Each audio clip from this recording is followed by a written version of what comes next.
el link de la reunión. Ya lo compartí.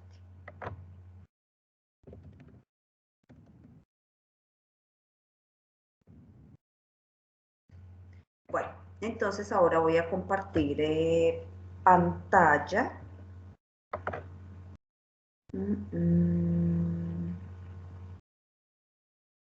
Así. Sí. Ya. Me dicen cuando empiecen a ver. ¿Qué pasó?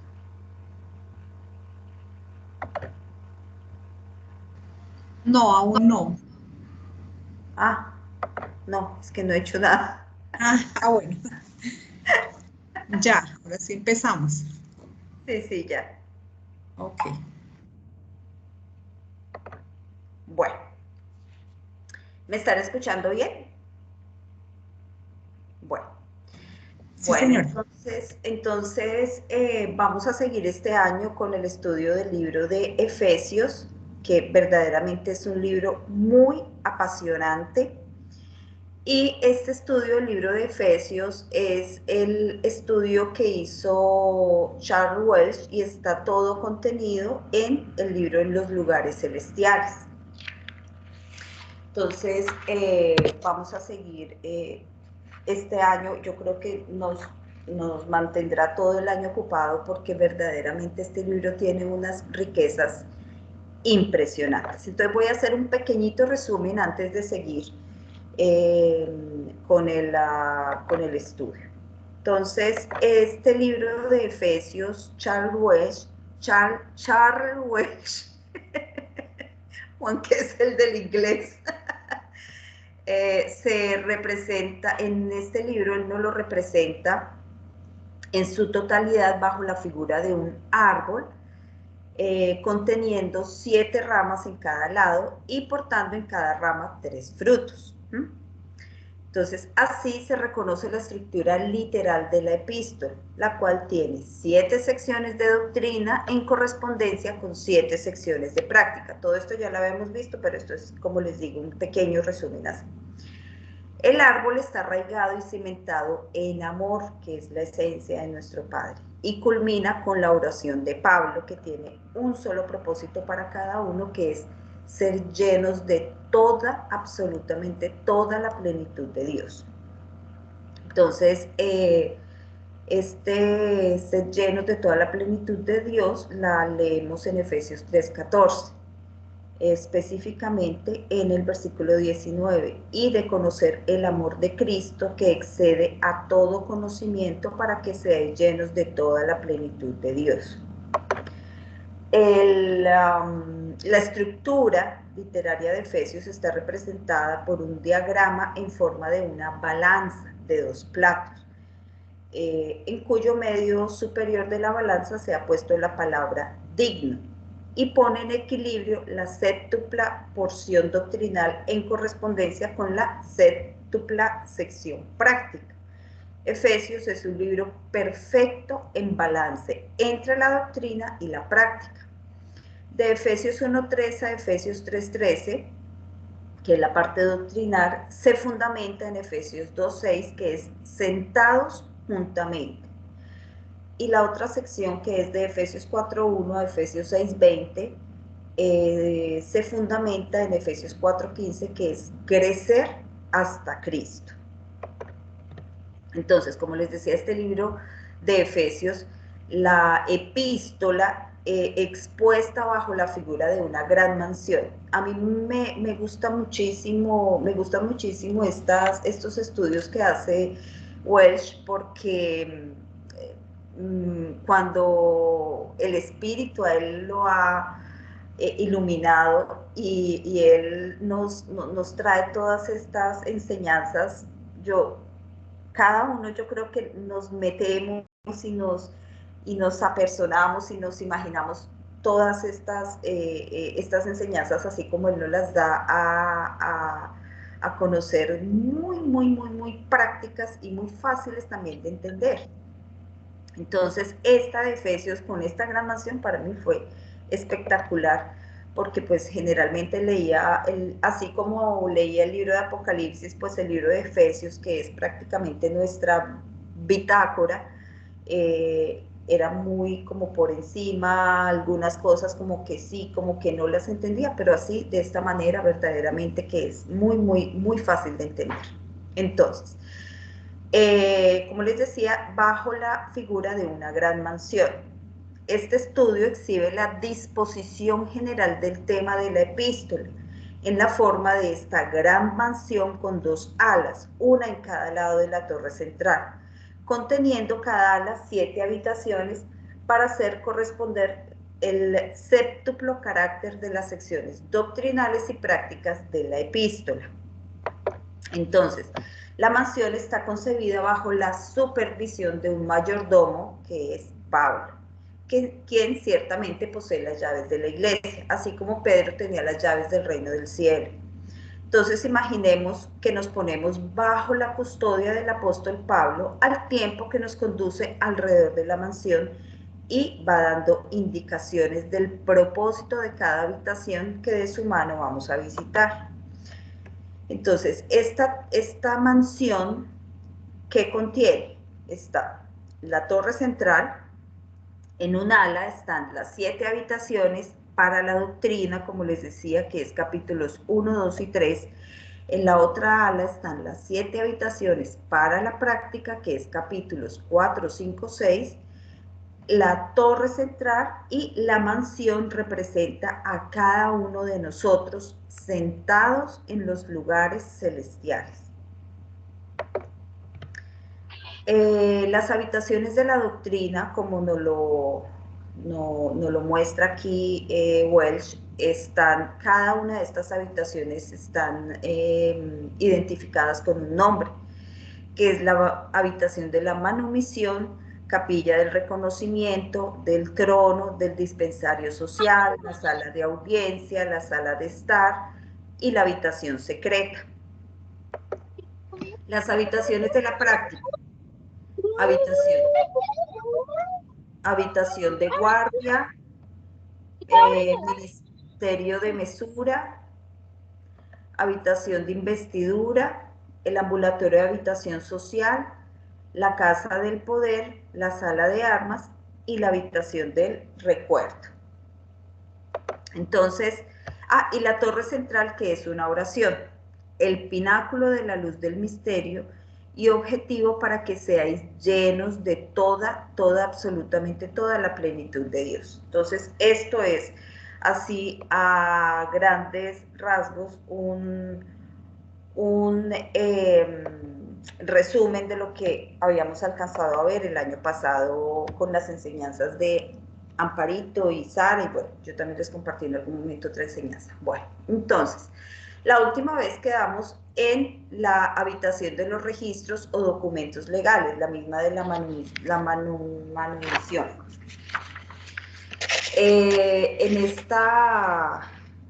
Esto comprende prácticamente Efesios 1 del 3 al 14. Y vamos a leer Efesios 1 del 3 al 6, que es lo que nos compete, que es lo que dejó prácticamente Sara en el último estudio sobre toda bendición espiritual. Efesios 1, 3, 6 dice: bendito sea el Dios y Padre de nuestro Señor Jesucristo, que nos ha bendecido con toda bendición espiritual en los lugares celestiales en Cristo.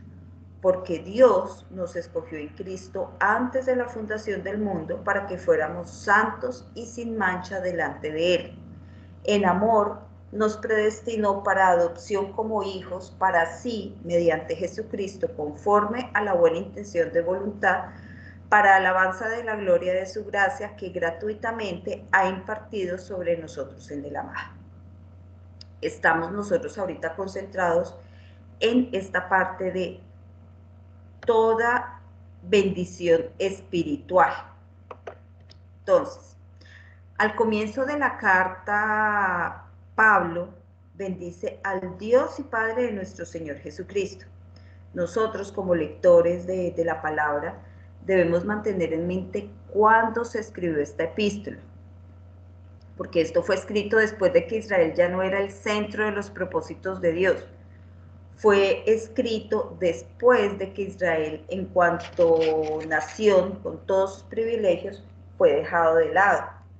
El apóstol Pablo había declarado su ceguera sobre toda la nación de Israel, porque el deseo primordial de Pablo prácticamente durante su ministerio de Hechos era para con su nación. Todas sus labores y ejercicios fueron procurando su favor, aunque su obra básica se hallaba entre los gentiles. Fue siempre con el propósito de mover a celo a sus hermanos de Israel, para que pudieran emular la fe de los gentiles y ser salvos. Esto lo podemos leer en Romanos 11, del versículo 11 al 14. Dice, estos versículos dice, digo entonces, ¿acaso tropezaron para caer? De ningún modo, pero por su transgresión ha venido la salvación a los gentiles para causarles celos. Y si su transgresión es riqueza para el mundo y su fracaso es riqueza para los gentiles, ¿cuánto más será su plenitud? Versículo 13 de Romanos 11. Pero a ustedes hablo, gentiles. Entonces, puesto que yo soy apóstol de los gentiles, honro mi ministerio. Si en alguna manera puedo causar celos a mis compatriotas y salvar a algunos de ellos. Pero prácticamente todos esos esfuerzos de Pablo para convencer a Israel culminaron en una prisión en Roma, en una prisión romana. Entonces, prácticamente la restauración del reino era ahora imposible. Israel llegó a la gran crisis y no pudo entrar en su reposo debido a su incredulidad. Entonces, a primera vista, podría parecer que todos los esfuerzos de Pablo habían fracasado, porque prácticamente no se había restaurado absolutamente nada. Y bien, podríamos esperar que estuviera experimentando ahora la tal tristeza y el continuo dolor, ahora a redoblar pues por eso. Pues aparentemente los años de su ministerio estaban acabados. Se fueron por el tubo, por el sifón, agua abajo. Pero, sin embargo, ahora en Efesios sabemos que recibió una revelación posterior. Y fue una revelación tan grandiosa y gloriosa que estalló de júbilo. Por eso inicia este versículo, bendito sea el Dios y Padre de nuestro Señor Jesucristo. Yo me imagino a Pablo allá con toda esa alegría y júbilo, confesando, es decir, en palabras más claras, qué gran poderoso es el Dios y Padre de nuestro Señor Jesucristo. ¿Por qué? Porque Él nos ha bendecido ahora con todas las bendiciones espirituales en los lugares celestiales, en Cristo. Ahora que el misterio se le da a conocer por medio de una revelación personal de Cristo, solo puede estar lleno de alabanza y paz. Y así en su alabanza confiesa de júbilo, bendito sea el Dios y Padre de nuestro Señor Jesucristo, porque esto es una nueva y fresca revelación de Dios concerniente a su propósito secreto denominado el misterio. La verdad conectada con el misterio es una verdad mucho más sublime y gloriosa que la verdad del reino. Pablo ya no experimenta dolor por sus parientes hermanos según la carne. Bendice a Dios por haberle dado a conocer la revelación del misterio. Es un embajador en cadenas para dar a conocer el misterio. Entonces, imagínense, yo haciendo este estudio, yo me imaginaba, si a mí me daba un gozo impresionante leyendo todo esto y metiéndome de lleno en todo, yo me imagino a Pablo, después de que estaba todo achantado, o sea, diciendo, bueno, pucha, ¿ahora qué hacemos? ¿Y ahora qué hago? Esta gente no creyó, incrédula, y llegarle esta revelación, pues de razón que estalló en alegría, bendito sea el Dios y Padre de nuestro Señor Jesucristo, en alegría y júbilo. Entonces, estas bendiciones espirituales contrastan y son diferentes a las bendiciones del Espíritu. es decir, los dones espirituales que nosotros conocíamos. La Iglesia de Dios, la compañía de creyentes que estaba a la vista desde Hechos 2 hasta Hechos 28, recibió particulares dones del Espíritu Santo. Estos dones eran habilitaciones divinas y nosotros sabemos que fue solo por ese tiempo. Eran de carácter sobrenatural y permitían a los creyentes realizar actos en señal sobrenaturales. Nosotros sabemos los dones del Espíritu. Durante el periodo de los Hechos fueron 9, la palabra de sabiduría, palabra de conocimiento, fe, dones de sanidad, hacer milagros, profecía, discernimiento de espíritus, diversos tipos de lenguas, la interpretación de lenguas, y eso lo leemos en 1 Corintios 12, 8, 10. Estas bendiciones espirituales son muy diferentes, porque esta revelación, como le dice a Pablo, son todas las bendiciones espirituales. Debemos bendecir a Dios porque Él ya nos ha bendecido. Nosotros debemos bendecirlo antes a Él, porque Él ya, mucho más no podemos pedir. Alabamos a Dios porque ya hemos sido bendecidos con todas las bendiciones espirituales. Las bendiciones de la iglesia del cuerpo único no están limitadas, son ilimitadas, ilimitadas. Incluyen todas las bendiciones que están en lugares celestiales. Estas bendiciones son las riquezas de gloria. Las bendiciones de la iglesia del nuevo llamamiento son las riquezas que nos esperan en los lugares celestiales. Cualesquiera que sean las riquezas de los lugares celestiales, no importa cuántas sean cada una, y todas ellas pertenecen a la iglesia del cuerpo como nuestra herencia. Las bendiciones espirituales son nuestras ahora y debemos disfrutarlas por fe. Sin embargo, como miembros de la iglesia del cuerpo único, en realidad y en concreción las disfrutamos en la resurrección. Este es un hecho que es difícil de explicar y comprender, porque nosotros decimos, bueno, ¿y esto cuáles son estas bendiciones espirituales? A veces ni las vemos, a veces no entendemos, pero nuestro Padre poco a poco a través del Espíritu nos está guiando para comprender, Él nos explique para comprender cada uno de estos temas. Todas las riquezas en el reino de la diestra de Dios, muy por encima de todo, recaen en la categoría de todas las bendiciones espirituales. No se omite absolutamente ninguna. Como les digo, es difícil de explicar, no solo por nosotros, porque también Pablo, por eso Pablo ora a Dios para que le dé a cada miembro de esta excelsa compañía espíritu de revelación y sabiduría, que es lo que verdaderamente nosotros ahorita, el espíritu es lo que nos está moviendo para nosotros poder entender cada una de estas cosas en su conocimiento. Por eso también pide la oración de los santos para que pueda dar a conocer la dispensación del misterio con palabras claras. ¿Me están escuchando? Sí. Para que al abrir su boca le sean concedidas palabras entendibles.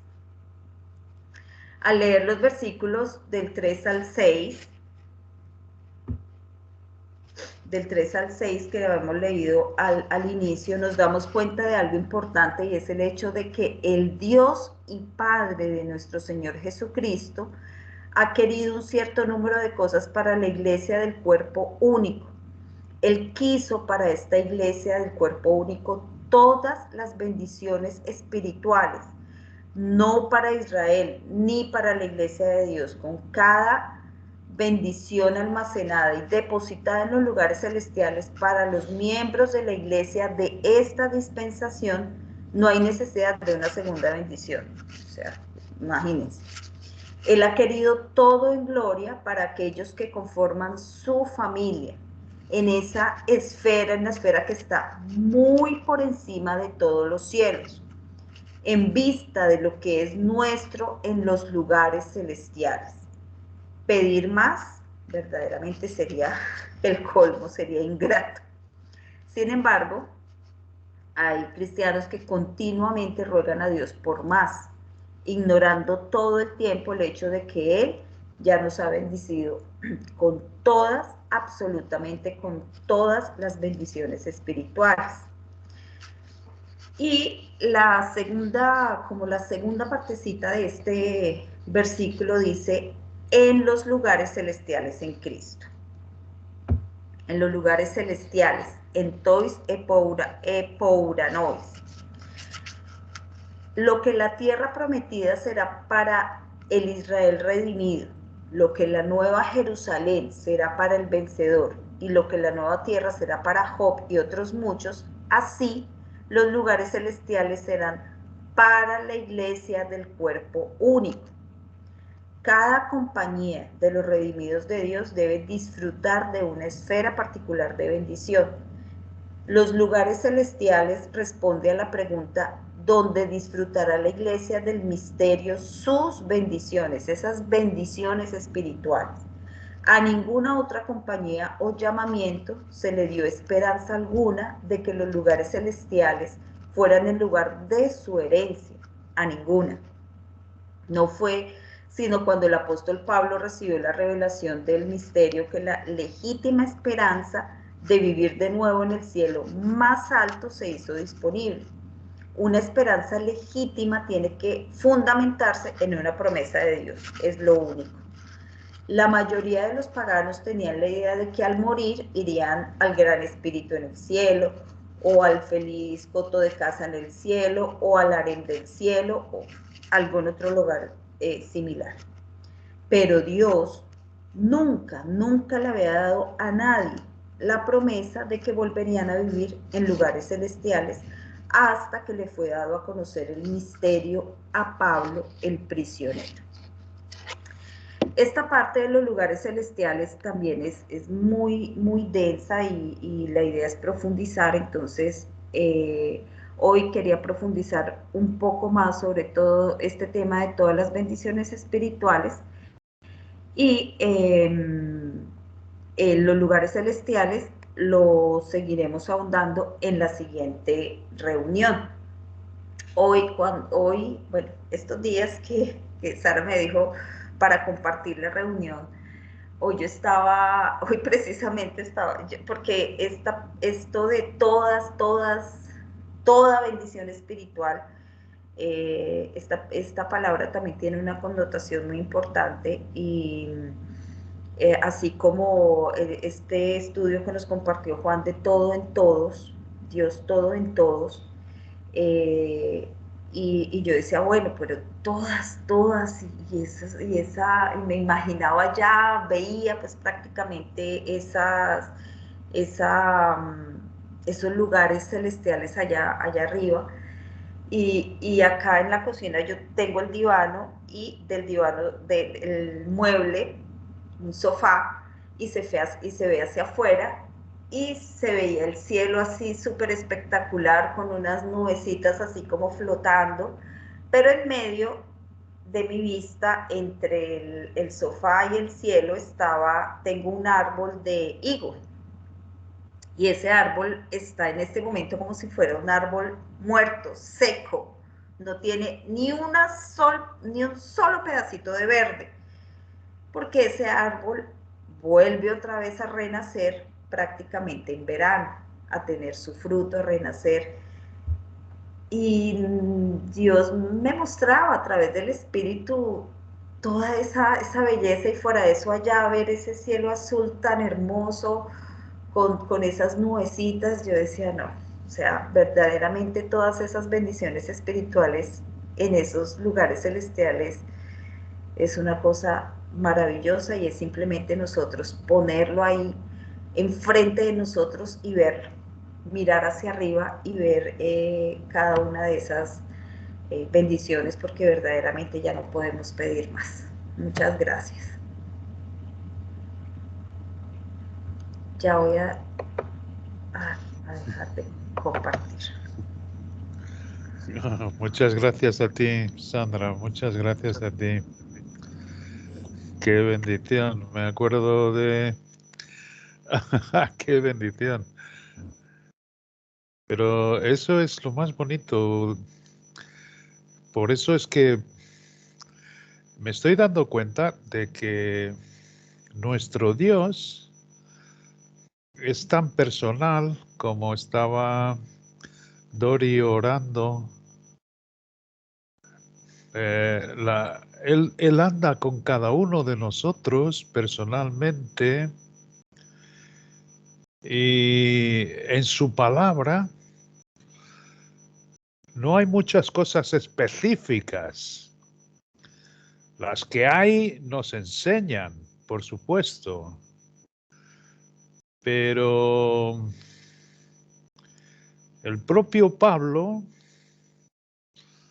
después de los primeros versículos en Efesios, y como ha enseñado Sandra, se para en seco, se para, justo creo que es el versículo 10 del primer capítulo, cuando está haciendo ese recuento maravilloso que solo por su excelsa voluntad, por su buen propósito, hemos conseguido esto, es por su gracia, está explicándolo y yo creo que ahí él se da cuenta y sabe que no lo puede explicar. Y es exactamente la oración que él hace, la primera, no la central, no la del edificio central que ha mostrado Sandra, esa es otra, pero aquí en Efesio hay dos oraciones y una es esta al principio. Y al principio, cuando está explicando y multiplicándose en palabras de su buen propósito, de su voluntad, se para. Y se para porque se da cuenta efectivamente que él no puede darlo a entender. Por eso ora para sí mismo, pide a los creyentes que cuando Dios le dé palabras, sepa explicar con las palabras necesarias el misterio. Misterio que, como todos sabemos o debemos saber ya, no significa nada escondido, sino algo que estuvo escondido, pero que ahora ha sido revelado. O sea, es como algo que nuestro Dios mantuvo en secreto y hasta que se lo dio a conocer al apóstol Pablo, y es por eso que él es el mayordomo de esta gran mansión que estamos viendo, que es el libro de Efesios. Pero aún así, él lo que le pide a nuestro Dios es que cada uno de nosotros, esto es muy importante porque no tenemos noción del poder de Dios abriéndonos el entendimiento. Y sin embargo, esta es la vía que Él pretende, en la cual nosotros, sentados juntamente con Cristo en estos lugares celestiales, nos puede ir dando a conocer a cada uno en particular. Fijaros bien, este libro está escrito desde hace más o menos ahora unos 2000 años. Y sin embargo, no hay sino un pequeño remanente que ha descubierto aquí la guinda encima del pastel, sin la cual, además, la palabra no está completa. ¿Cómo es posible?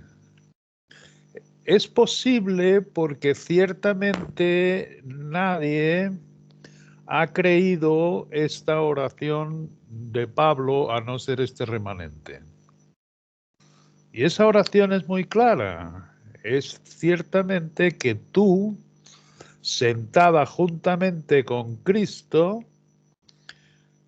Él es el que ilumina tu entendimiento poco a poco. Y esto es ciertamente lo que ha sucedido con nosotros en todos los campos de la palabra que vamos aprendiendo. Esto es lo más hermoso. Además nos deja ver que esto no es nuestra habilidad o nuestra preparación o nada de lo que pudiéramos hacer.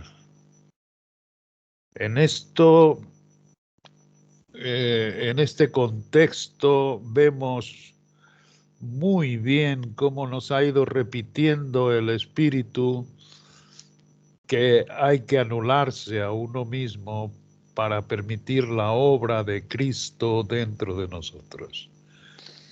Por tanto, el que tú te veas indigno de que Dios te dé a conocer estas cosas, es muy verdad.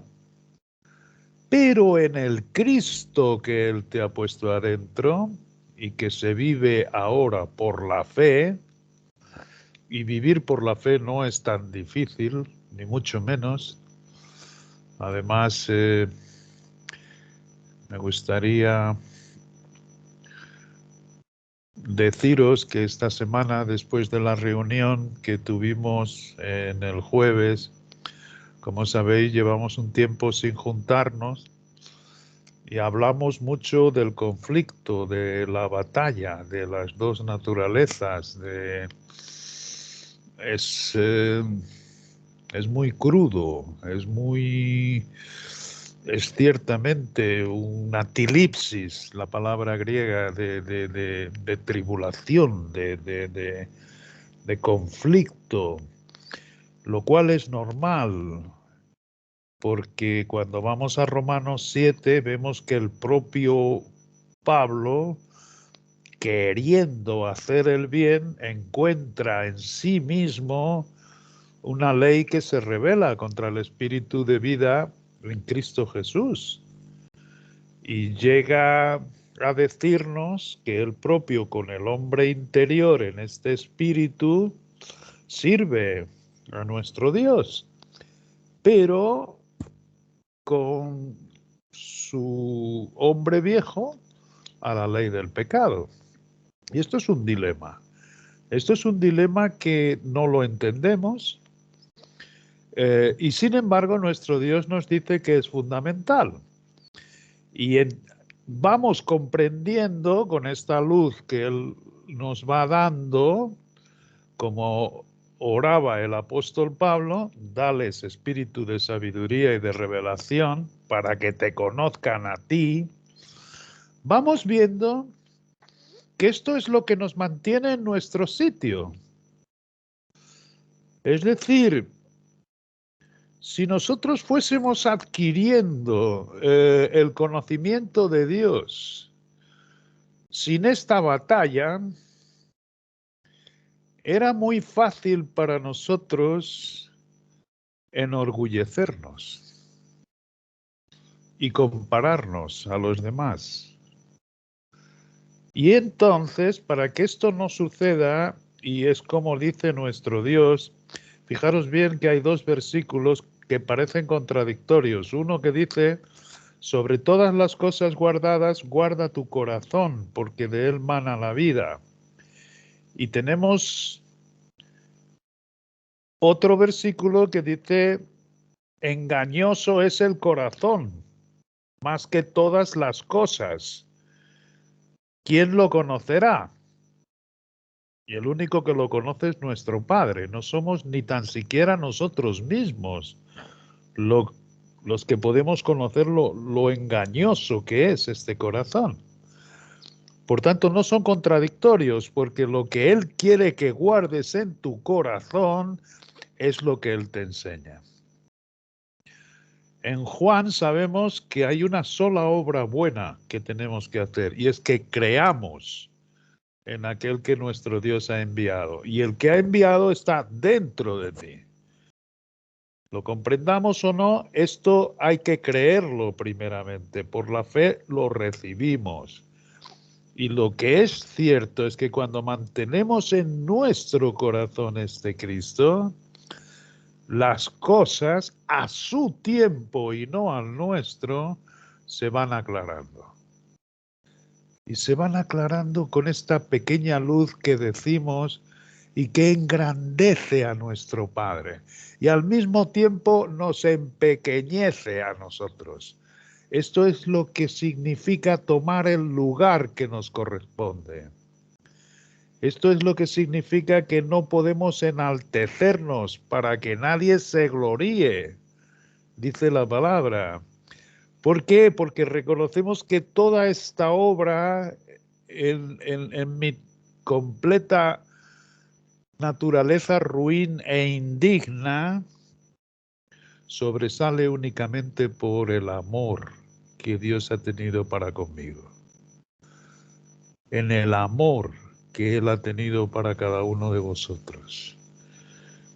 De manera que la cuestión se centra en Cristo. Cristo es quien te ilumina. Cristo es quien te da a conocer. Cristo es el que transforma tu vida. Y la transforma, ciertamente, en un proceso muy penoso. Porque este conflicto no lo dejamos de ver. Es así mismo. Después de la reunión del jueves, el día siguiente oraba a nuestro Dios a través de este Cristo para que Él me diese palabras de consuelo. Para mí mismo, primero, en este tal conflicto que tenemos de las dos naturalezas y que pudiese edificar a mis hermanos. Y comprendo en esta pequeña luz que nos va dando nuestro Dios que sí que hay, como vimos al final del año pasado, una participación nuestra. Es decir, nuestro Dios nos equipa perfectamente para que de nuestra parte sí que podamos ser colaboradores con Dios en este proceso que Él va llevando. Y eso Él sabe que es una gran bendición para nosotros. Pero algunas veces en esa coparticipación que yo tengo con el Padre, le digo, Padre, he sido muchas veces engañado con vanas repeticiones. Es decir, tú sabes que me llevé muchísimos años en mi vida repitiéndome la palabra días y días y días y días y días enteros, pensando que esa repetición iría a transformar mi corazón. Y mi corazón es algo que tú me enseñaste que no puede ser mudado, sino que tiene que ser un hombre nuevo que tú me pongas dentro y que es este Cristo al cual vamos yendo hasta su plenitud, como ha dicho Sandra en esta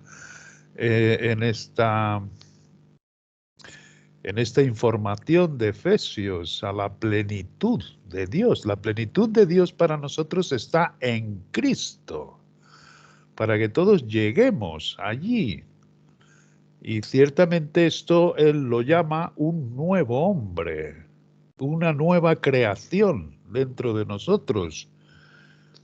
Por tanto, Padre, ¿cómo lo hago? Es decir, en esta participación que yo tengo contigo, en este desarrollo de la labor que tú estás llevando en cada uno de nosotros, si me pongo a pensar en la palabra, muchas veces me viene aquel repetir y repetir y repetir constante que no me ayudaba para nada.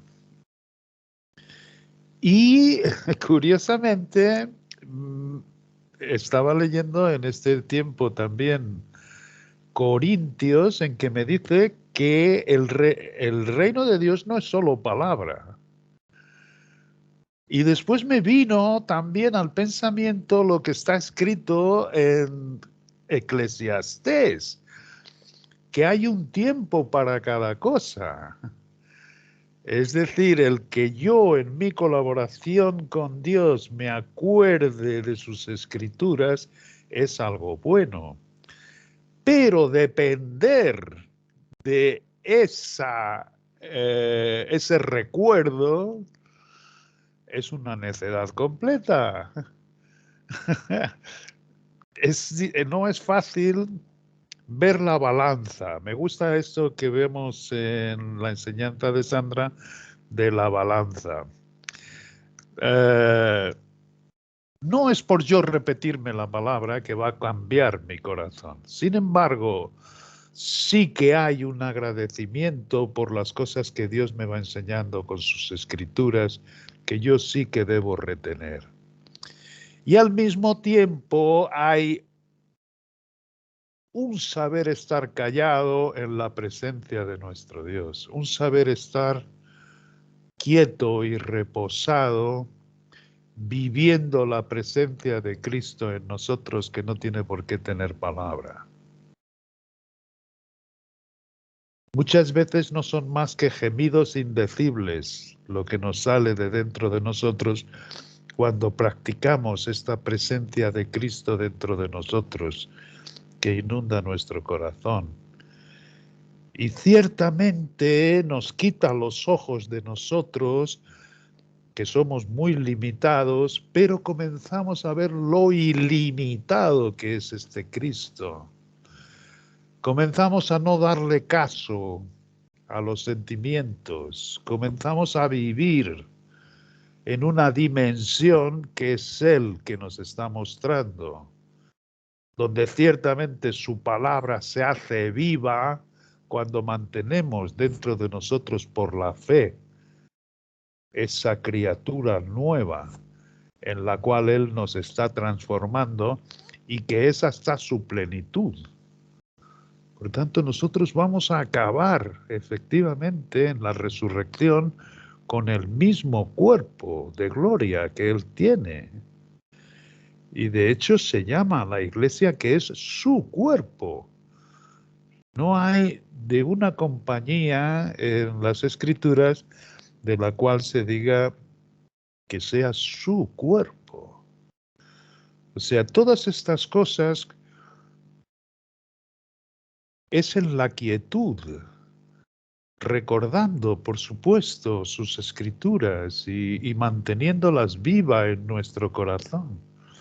Pero no es por nosotros mantenerlas que eso lo va a mudar, sino que la transformación la lleva a cabo Él.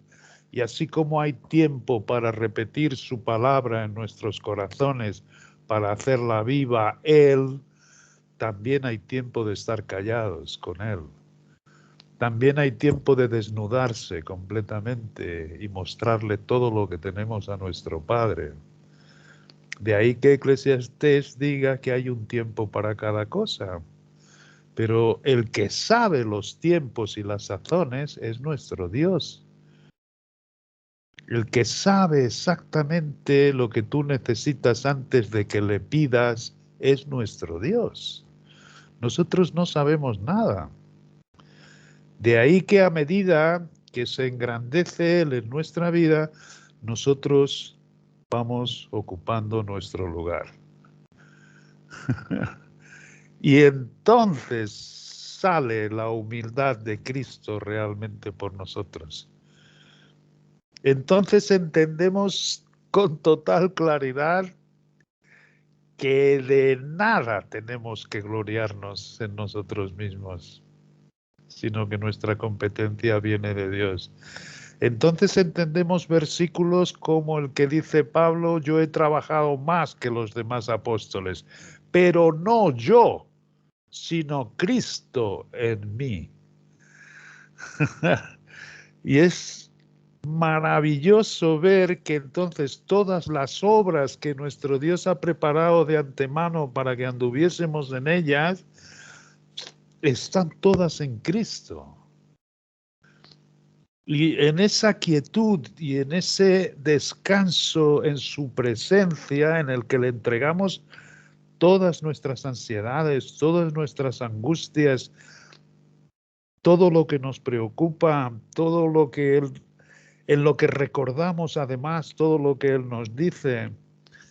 Yo tengo cuidado de vosotros, yo nunca, nunca, nunca os dejaré, yo nunca, nunca, nunca os desampararé. No os ocupéis del día de mañana, porque cada día trae su propio afán. Todos estos pensamientos maravillosos de la palabra se vuelven vivos, no una mera repetición. Es como hablábamos también en el jueves pasado, la diferencia que hay entre lo que yo hacía en mi familia antiguamente, que repetíamos antes de comer la misma oración todos los días: bendícenos, Padre, de estos alimentos que vamos a comer, y siempre era lo mismo, y luego nos poníamos a comer. Eso no es el agradecimiento, esa letanía, esa ceremonia, es ciertamente de lo que estaba lleno el mundo cuando llegó Jesucristo, y es de lo que está lleno el mundo hoy. Lo externo, lo ceremoniático, las fórmulas, que piensan que por su palabrería serán oídos. De la misma manera que yo me repetía las escrituras pensando que el corazón de piedra iba a ser como la gota cayendo años y años y años, iba a transformarlo, y nunca me transformaba. No, el verdadero agradecimiento, decíamos el jueves, es cuando tú estás lleno de ser y no consigues hasta que llegas a tu casa y haces un zumo de naranja y la exprimes y llenas un vaso lleno y comienzas a beber y te da el sabor de la naranja, y ahí te acuerdas que Dios tan maravilloso, qué sabor le ha dado a la naranja. Parece que pasa su gloria por mi garganta y me deja totalmente absorto como los niños, y me quedo bebiendo aquel zumo y acordándome de qué maravilloso cuando él se dedicó a hacer la naranja, el sabor que me produce, el cómo mitiga mi sed, yo me quedo, ese es un verdadero agradecimiento que sale natural, y ese es el que, manteniendo esta vida de Cristo, cada vez nos salen más situaciones, más, es decir, nuestro Dios y Señor Jesucristo pasa a ser el oxígeno que respiramos. Es decir, aunque estemos atribulados, aunque estemos apáticos muchas veces porque no veamos los resultados, que solo podremos verlos en resurrección, como estaba diciendo Sandra, pero esta luz por la fe en el que Él nos va transformando, ciertamente que tiene estos momentos en los que se cumple lo que dice en Corintios, que si ciertamente abundan en nosotros las tribulaciones, es para que sobreabunden por encima las consolaciones. De manera que aprender a soportar las aflicciones es algo que, en esa luz que nos está alumbrando en nuestro Cristo, estamos aprendiendo a hacer.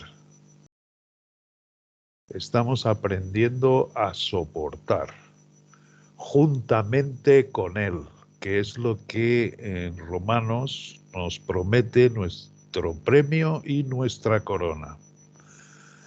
es decir, el premio y la corona, y por eso entendemos muy bien que Pablo en Filipenses nos diga que no sabía si la había conseguido, es porque podemos llegar a cansarnos hasta desmayar y darnos la vuelta. Es decir, el mantener a Cristo por la fe y ver esta otra ley en nuestros miembros, y no debemos alterarnos por eso. Nos produce tribulación, pero es cierto que encontramos una ley en nuestros miembros que se rebela contra la ley de nuestro Dios en Cristo, en nosotros.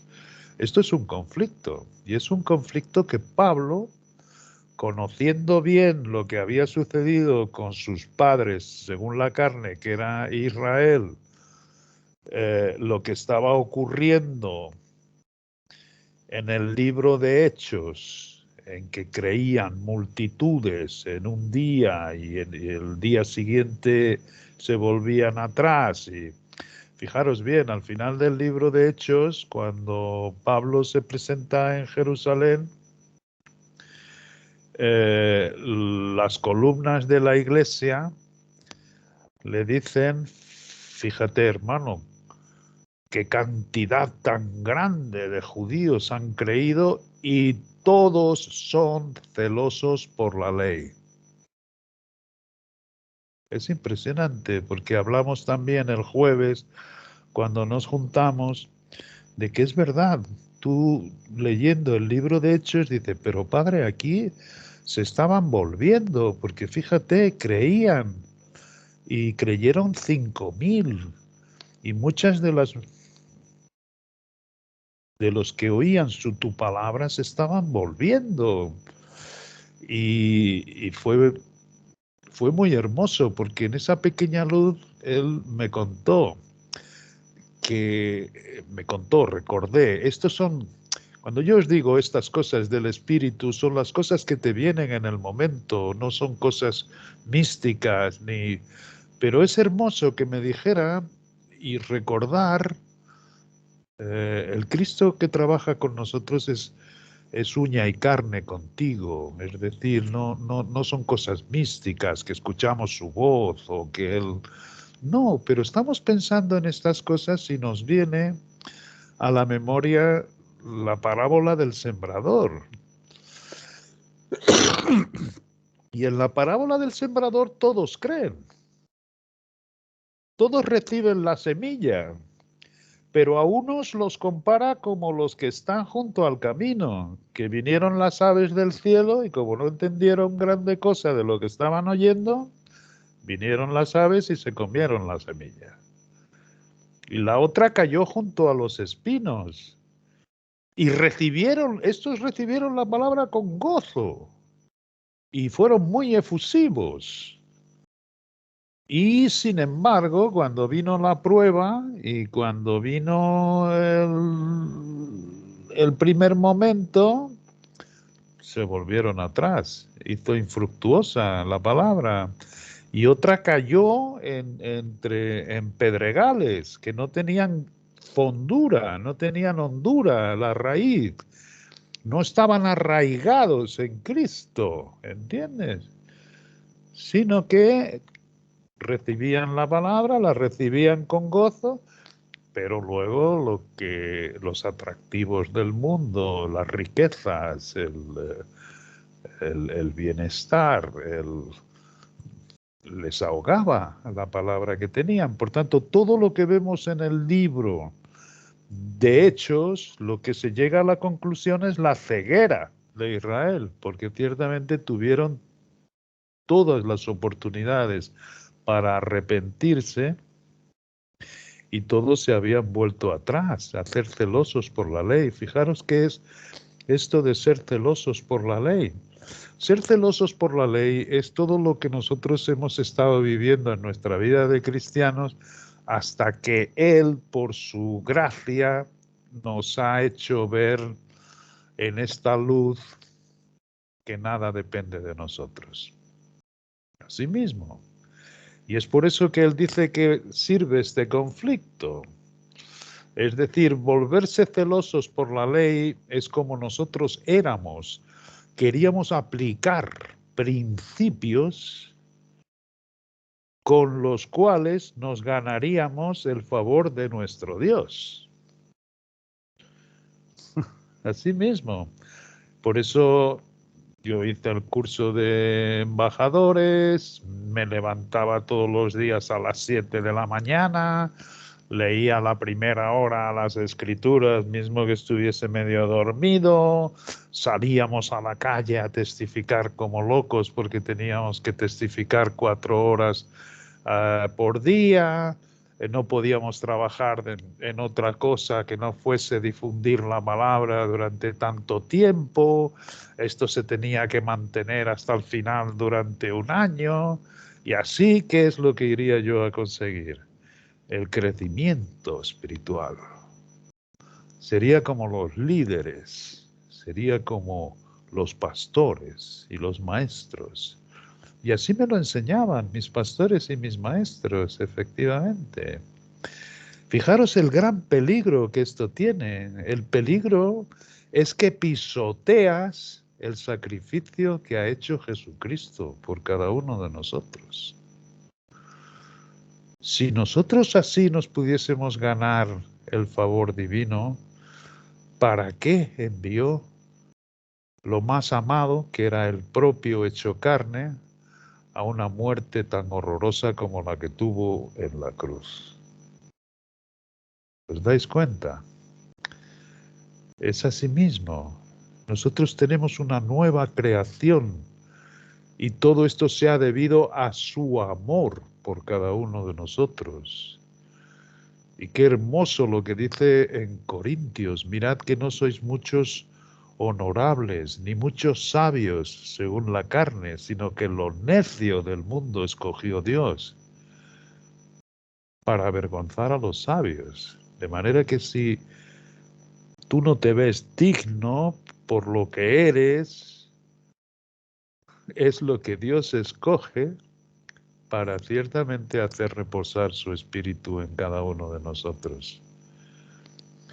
De ahí que cuando comencé a dar esta explicación, os dijese que nuestro Dios no es muy específico en sus escrituras en cuanto a, por ejemplo,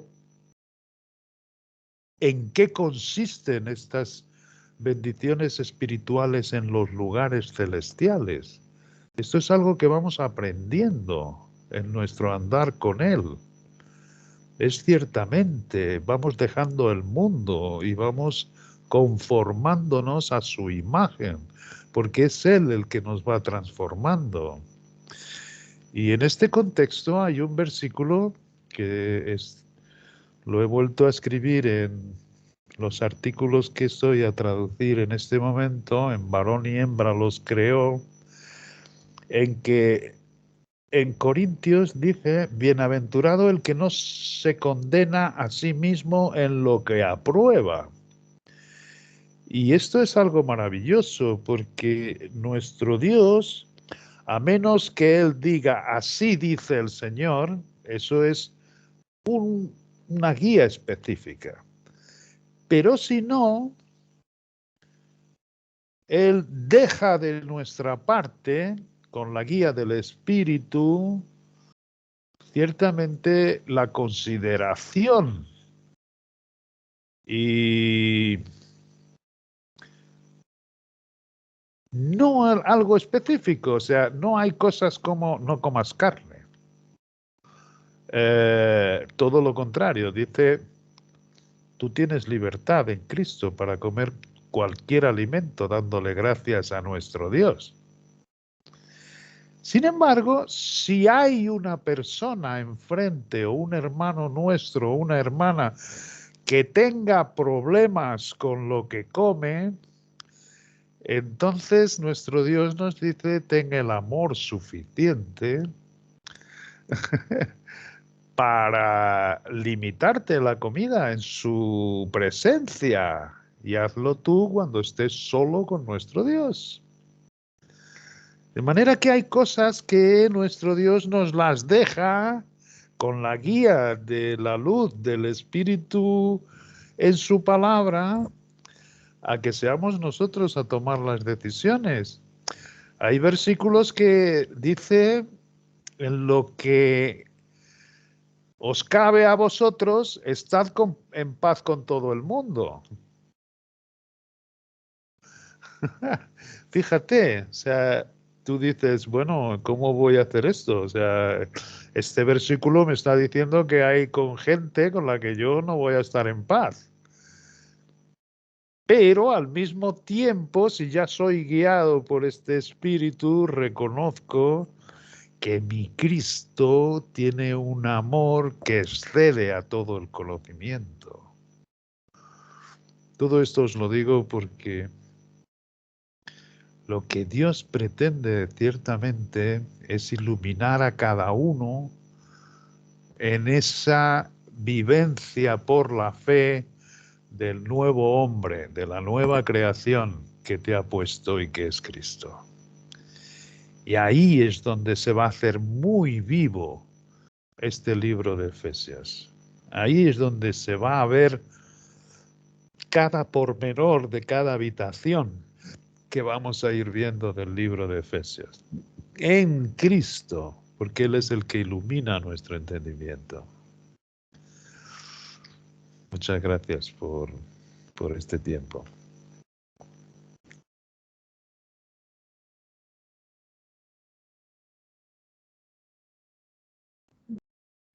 Sandrita.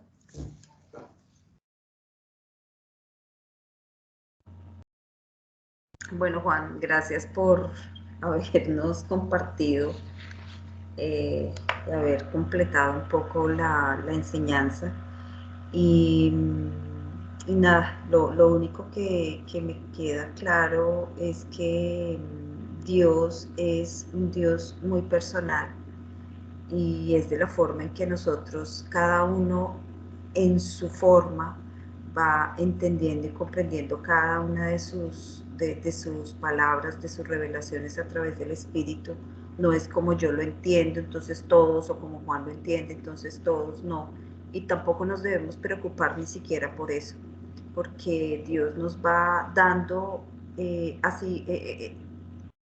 como es tan personal, Él nos conoce y sabe cómo también llegar a nosotros a través de cualquier cosa, como lo ha hecho seguramente conmigo y como lo ha hecho con cada uno de nosotros. Entonces, si estamos en quietud y en reposo, pues simplemente Él nos va a dar.